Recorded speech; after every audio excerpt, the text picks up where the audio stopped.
नमस्कार दोस्तों, स्वागत है आपका बिहार एक्सप्रेस न्यूज में। तो चलिए आपको लेकर चलते हैं आज की मुख्य और ताज़ा खबरें की ओर। इससे पहले आप वीडियो को किस शहर से देख रहे हैं कमेंट में जरूर बताएं और वीडियो अच्छी लगी तो वीडियो को लाइक करके चैनल को सब्सक्राइब जरूर करें।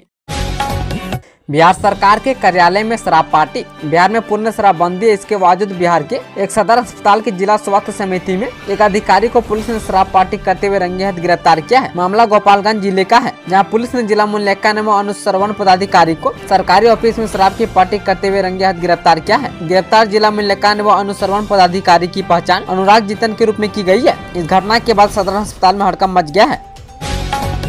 पूर्णिया को परिवहन निगम की सौगात, सहज व सुलभ होगा सफर। अपने पूर्णिया पर अब बिहार राज्य परिवहन निगम मेहरबान दिख रहा है। पूर्णिया वासियों का सफर सुलभ करने के लिए परिवहन निगम जिले को 100 से ज्यादा बसें देने जा रहा है। स्थानीय स्तर पर बसों के रख रखाव की तैयारी भी की जा रही है। समझा जाता है कि इसी वर्ष अक्टूबर से दिसंबर के बीच जिले को सभी बसें मिल जाएंगी और क्रमवार रूप से सेवा भी शुरू कर दी जाएगी। परिवहन निगम द्वारा मुहैया कराई जाने वाली बसों में इलेक्ट्रॉनिक, सीएनजी व डीजल की बसें शामिल है।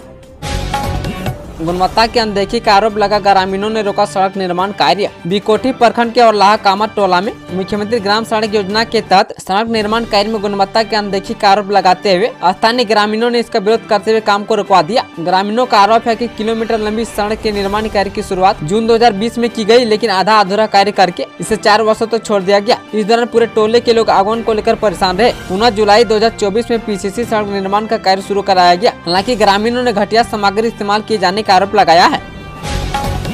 पहले दिन प्रश्न पत्र के अभाव में पूर्णिया विश्वविद्यालय में स्थगित की एक विषय की परीक्षा। विश्वविद्यालय परीक्षा नियंत्रक ने कहा कि तकनीकी कारणों से स्थगित कॉमर्स के एक विषय की परीक्षा 3 अगस्त को होगी। हालांकि परीक्षा के पहले दिन प्रश्न पत्र के अभाव में एक विषय की परीक्षा स्थगित करनी पड़ गई। इस संबंध में विश्वविद्यालय परीक्षा नियंत्रक प्रोफेसर AK पांडे ने बताया कि पूर्णिया में 9, कटिहार में 5, अररिया में 7 और किशनगंज में 2 परीक्षा केंद्रों पर शांतिपूर्वक परीक्षा शुरू हो गयी। यह परीक्षा 2 अगस्त तक चलेगी।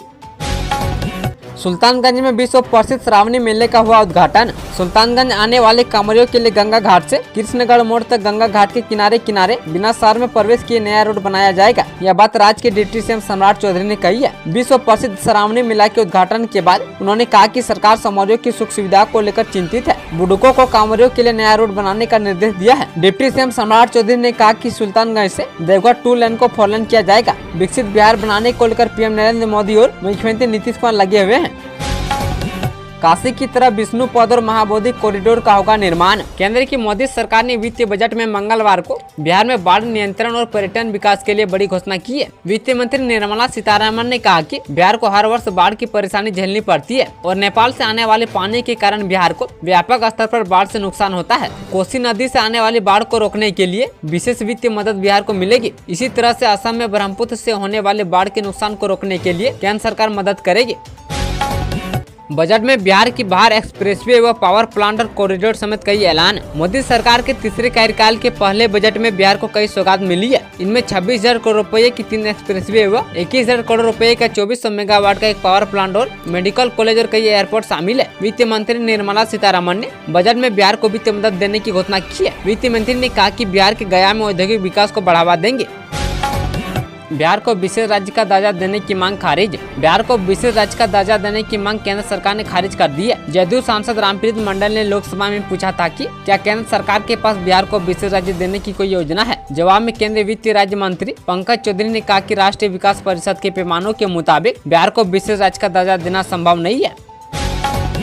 विष्णुपद और महाबोधि कॉरिडोर राजगीर में टूरिस्ट हब। केंद्रीय बजट में बिहार पर्यटन के लिए यह ऐलान। केंद्र की नरेंद्र मोदी सरकार के पूर्वकालीन बजट 2024 में वित्त मंत्री निर्मला सीतारमण ने बिहार में पर्यटन को बढ़ावा देने के लिए विभिन्न घोषणाएं की हैं। इसके तहत गया में विष्णुपद मंदिर और बोधगया के महाबोधि मंदिर में काशी विश्वनाथ की तर्ज पर कॉरिडोर विकसित किया जाएगा। साथ ही राजगीर में जैन तीर्थ स्थलों को भी विकसित किया जाएगा। इससे धार्मिक पर्यटन को बढ़ावा मिलेगा और नालंदा को टूरिस्ट हब के रूप में विकसित करने के लिए केंद्र सहयोग करेगा।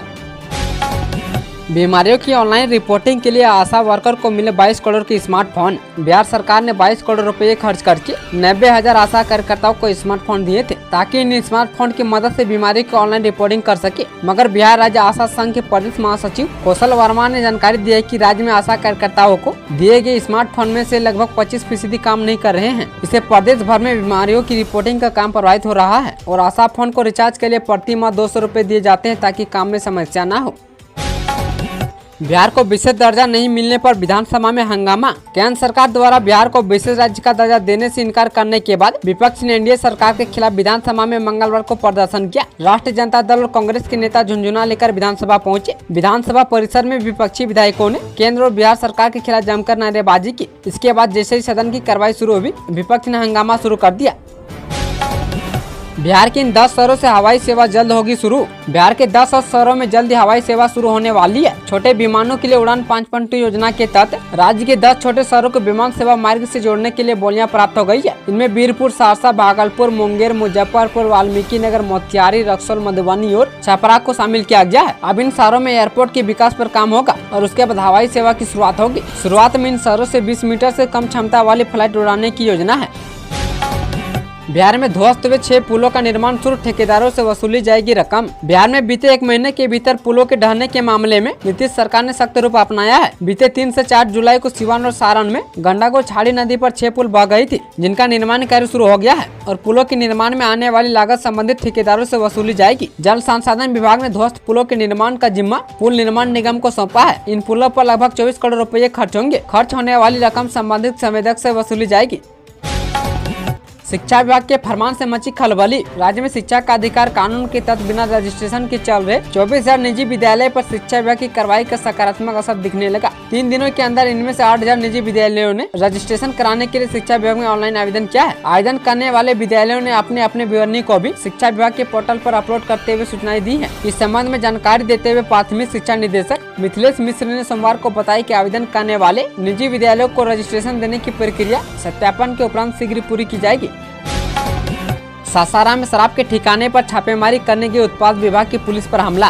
सासाराम में शराब बेचने की सूचना पर छापेमारी करने गई उत्पाद विभाग की पुलिस पर शराब माफियाओं ने हमला कर दिया। इस दौरान हमलावरों द्वारा जमकर फायरिंग की गई, जिसमें उत्पाद विभाग के सिपाही को गोली लग गई है। घटना मुस्पिल थाना क्षेत्र के तारगंज की बताई जा रही है। गोली लगने से घायल सिपाही आरा के गोविंद कुमार बताए जा रहे हैं, जिनको इलाज के लिए सासाराम सदर अस्पताल में भर्ती कराया गया है, जहाँ डॉक्टरों ने प्राथमिक उपचार के बाद उन्हें बनारसी रेफर कर दिया है।